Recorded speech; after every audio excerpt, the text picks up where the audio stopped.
নমস্কার শ্রোতারা, আমি আপনাদের প্রিয় গল্পের নিবেদক। আজ আপনাদের জন্য নিয়ে এসেছি এমন এক গল্প যা হয়তো আপনাদের অনেকেরই মনের গভীরে লুকিয়ে থাকা অনুভূতির সাথে একাকার হয়ে যাবে। এই গল্পটি এসেছে আমার এক অনুরাগী, যিনি চাননি তার পরিচয় প্রকাশ হোক, তাই আমিও সে চেষ্টাই করব। গল্পটি এতই গভীর, এতই আবেগী যে প্রতিটি শব্দ যেন হৃদয়ের গভীরে গিয়ে ঘা দেয়। আর হ্যাঁ, আপনারা অনেকেই আমার ব্যক্তিগত আইমো নাম্বারটির জন্য অনুরোধ করছেন। তাদের জন্য একটি বিশেষ ঘোষণা, গল্পের কোনো এক ফাঁকে আমি আমার ব্যক্তিগত আইমো নাম্বারটি দেব, তাই নাম্বারটি পেতে হলে পুরো গল্পটি মনোযোগ দিয়ে শুনতে হবে। আজকের গল্পটি এক সাধারণ বাঙালি পরিবারের, যে পরিবারে এক অনাকাঙ্ক্ষিত অথচ তীব্র আকর্ষণ এক নিষিদ্ধ প্রেমের জন্ম দিয়েছে। এই সম্পর্কের জাল এতই সূক্ষ্ম, এতই জটিল যে এর থেকে বের হওয়া প্রায় অসম্ভব। চলুন ডুবে যাই সেই গভীর রহস্যময় স্রোতে।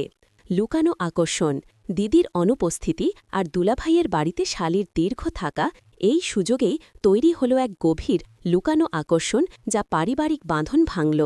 অম্বিকা আজ আবার সেই পুরনো আলমারিটা খুলল। ধুলো জমা কাঁচের শার্সিটার দিকে তাকিয়ে তার মনে পড়ে গেল সেই দিনগুলোর কথা। কত তাড়াতাড়ি সব পাল্টে গেল। যখন তার বড় বোন রুমা হঠাৎ করে অসুস্থ হয়ে পড়েছিল। রুমা যে তার একমাত্র দিদি, সে কথা আর বলার অপেক্ষা রাখে না। সেই অসুস্থতার সময় তার নিজের শ্বশুরবাড়ি থেকে দূরে রুমার নিজের বাড়িতেই চলে আসতে হয়েছিল অম্বিকাকে। তার স্বামী রফিক তাকে বারবার বলেছিল, এতদিন ধরে কেন থাকবে তুমি, আমারও তো তোমাকে দেখতে ইচ্ছে করে। কিন্তু রুমার পাশে থাকার জন্য, তাকে দেখাশোনা করার জন্য অম্বিকার যাওয়াটা ছিল এক প্রকার বাধ্যবাধকতা। আর সেই বাধ্যবাধকতার হাত ধরেই অম্বিকার জীবনে এসেছিল এক অচেনা অথচ প্রবল আকর্ষণ, তার নিজের দুলাভাই সুমন, সুমনদা। নামটা মনে এলেই অম্বিকার বুকের ভেতরটা কেমন যেন করে ওঠে। সেদিনের সেই অম্বিকা আর আজকের অম্বিকার মধ্যে আকাশ পাতাল তফাত। তখন সে ছিল সদ্যবিবাহিতা এক তরুণী, নিজের জগৎ, নিজের স্বামীর সংসার নিয়ে ব্যস্ত। কিন্তু সুমনের চোখে সে কখনো শুধু রুমার বোন ছিল না। অম্বিকা প্রথম থেকেই এটা টের পেত।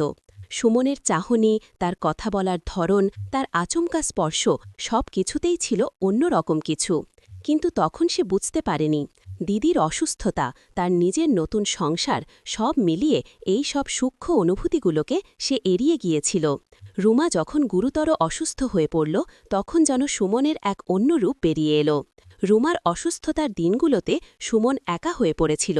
বাড়ির সব দায়িত্ব, রুমার দেখাশোনা, সব কিছুর মধ্যে অম্বিকার উপস্থিতি তার জন্য যেন এক নতুন আলো এনে দিয়েছিল। অম্বিকাও যেন নিজের অজান্তেই সুমনের প্রতি আকৃষ্ট হতে শুরু করেছিল। দিদির অসুস্থতার কষ্ট, নিজের নিঃসঙ্গতা, সব কিছুর মধ্যে সুমনের সান্নিধ্য তাকে এক অদ্ভুত শান্তি দিত। একদিন রাতে রুমা যখন গভীর ঘুমে আচ্ছন্ন, অম্বিকা তখন পাশের ঘরে বসে দিদির ছেঁড়া ওড়নাটা সেলাই করছিল। হঠাৎ দরজায় টোকা পড়ল। অম্বিকা চমকে উঠল, এত রাতে কে? দরজার ওপারে সুমন। তার চোখে মুখে এক অদ্ভুত ক্লান্তি, কিন্তু তার চেয়েও বেশি কিছু, এক তীব্র আকুলতা।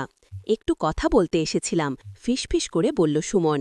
অম্বিকা দরজাটা একটু ফাঁক করে দিল। কি হয়েছে সুমনদা? কিছু না, এমনি। সুমন ঘরের ভেতরে এসে দাঁড়াল।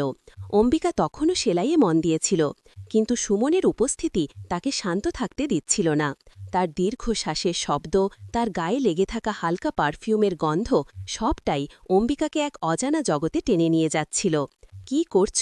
সুমন অম্বিকার হাতের দিকে তাকিয়ে বলল। দিদির ওড়নাটা। রুমা বড় একা হয়ে গেছে, সুমন দীর্ঘশ্বাস ফেলে বলল। আমাদের পাশে কাউকে পেলে ও একটু ভরসা পেত। কথাটা শুনে অম্বিকার নিজেরও খুব কষ্ট হচ্ছিল, দিদির জন্য, সুমনের জন্য। কিন্তু তার নিজের মনের ভেতরে যে ঝড় বইছে, সেটা সে তখনও নিজের কাছেই লুকোতে চেষ্টা করছিল। তুমি কি আজ রাতে আমার ঘরে আসবে? কথাটা শুনে অম্বিকা চমকে উঠল। সেলাইয়ের সুতোটা হাত থেকে পড়ে গেল। কি বলছেন সুমনদা? সুমন অম্বিকার দিকে এগিয়ে এলো। তার চোখে সেই আকুলতা, সেই তীব্র আকর্ষণ। ভয় পেও না, আমি শুধু একটু। সুমন অম্বিকার হাতটা ধরল। অম্বিকার সারা শরীরে যেন বিদ্যুতের স্রোত বয়ে গেল। সুমনের হাতের স্পর্শে এক অদ্ভুত উষ্ণতা। অম্বিকার মনে পড়ে গেল তার নিজের বিয়ের রাতেও সে এমন স্পর্শ পায়নি। অম্বিকা কথা শেষ করতে পারল না, তার গলা কাঁপছিল। আমি জানি এটা ঠিক নয়, সুমন ফিসফিস করে বলল। কিন্তু তুমি আমাকে ক্ষমা করে দিও, আমি আর নিজেকে আটকাতে পারছি না। সুমন অম্বিকার মুখের দিকে তাকাল। অম্বিকার চোখে জল, কিন্তু সেই জলে ভয়ও ছিল, আর ছিল এক অজানা, নিষিদ্ধ অথচ তীব্র টান। সুমনের চোখেও জল, সে যেন নিজের শরীরের ওপর নিয়ন্ত্রণ হারাচ্ছিল। রুমা, অম্বিকা ফিসফিস করে বলল। রুমা এখন ঘুমোচ্ছে। সুমন আরও কাছে এসে অম্বিকার চুলে হাত বোলাল। আজ রাতে শুধু আমি আর তুমি। অম্বিকা বুঝতে পারছিল সে এক গভীর খাদে ঝাঁপ দিতে চলেছে, কিন্তু সেই খাদ তাকে টানছিল, এক তীব্র অবর্ণনীয় আকর্ষণ। সুমনের শরীরের উষ্ণতা, তার নিঃশ্বাসের শব্দ, সব মিলিয়ে তাকে সম্মোহিত করে দিচ্ছিল। সে নিজেও জানে না কেন, কিন্তু সে আজ রাতে সুমনের হাত ছাড়ল না, বরং সে আরও শক্ত করে সুমনের হাতটা চেপে ধরল। সেই রাতের পর থেকে সব কিছুই পাল্টে গেল। দিদির অনুপস্থিতি আর দুলাভাইয়ের বাড়িতে তার দীর্ঘ থাকা, এই সুযোগেই তৈরি হল এক গভীর, লুকানো আকর্ষণ। অম্বিকার নিজের জীবন, তার সব নিয়ম, সব আদর্শ, সব যেন ভেঙে চুরমার হয়ে গেল। সুমনের উপস্থিতি তার জীবনে এক নিষিদ্ধ ঝড় নিয়ে এলো। দিনের বেলায় তারা স্বাভাবিক থাকার আপ্রাণ চেষ্টা করত। দিদিকে দেখা, তার জন্য খাবার তৈরি করা, সব কিছুর মধ্যে তারা শুধু দুজন পরিচিত মানুষ। কিন্তু রাতের আধারে যখন দিদি গভীর ঘুমে আচ্ছন্ন, তখন তাদের দুজনের মধ্যে এক নতুন জগতের সৃষ্টি হতো। সুমনের ঘরে আলো আধারের মাঝে তারা একে অপরের মধ্যে নিজেদের খুঁজে পেত। একদিন রাতে রুমা একটু সুস্থ বোধ করছিল। সে অম্বিকাকে ডেকে বলল, আজ রাতটা আমার ঘরেই থাকবি। অম্বিকার বুকটা ধুকপুক করে উঠল।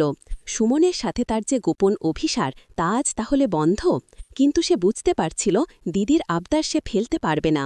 হ্যাঁ দিদি, থাকব, বলল অম্বিকা। সেদিন রাতে রুমার ঘরে শুয়ে অম্বিকার মনে হচ্ছিল তার নিজের শরীরটা যেন তারই নয়।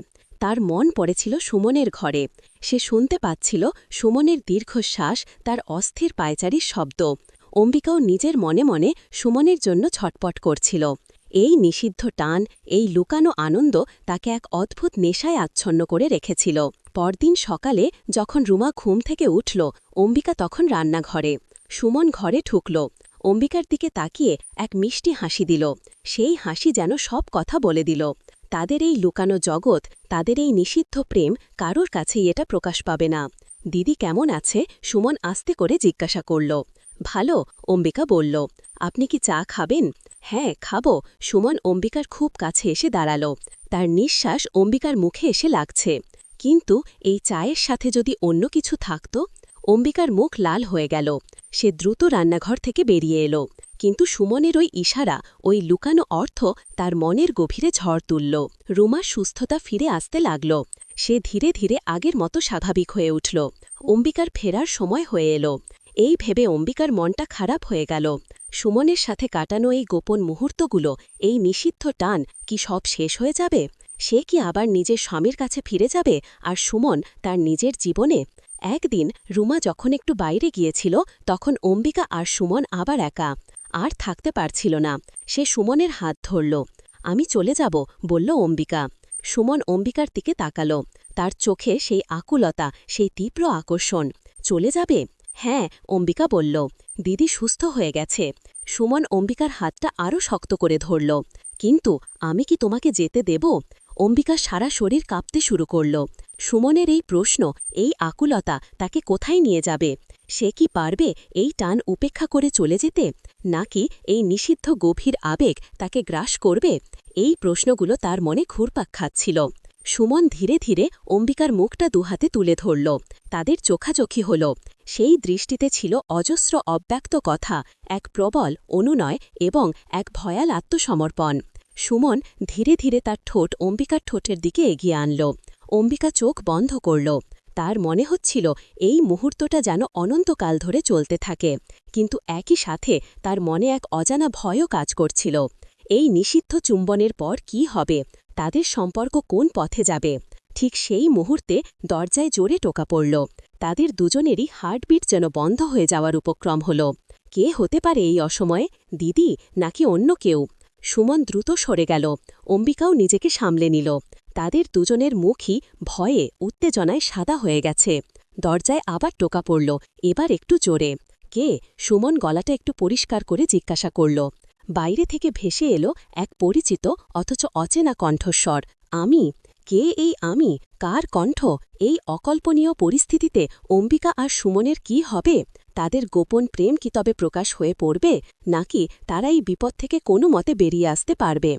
এই উত্তেজনার মধ্যেই কি তাদের গল্প শেষ হবে, নাকি নতুন কোনো মোড় নেবে? শ্রোতারা, আজকের পর্ব এখানেই শেষ, কিন্তু গল্পটি এখনও শেষ হয়নি। এই টানটান উত্তেজনার মুহূর্তে আপনাদের মনে কি প্রশ্ন জাগছে? আপনারা কি জানতে চান এরপর কি হবে? এই নিষিদ্ধ প্রেমের শেষ কোথায়? জানতে হলে কমেন্ট করে জানান আপনাদের মতামত। আর অবশ্যই আমাদের চ্যানেলটি সাবস্ক্রাইব করতে ভুলবেন না, যাতে পরবর্তী পর্বটি মিস না হয়ে যায়। দেখা হবে পরের পর্বে নতুন কোনো রহস্য আর আবেগের জাল নিয়ে।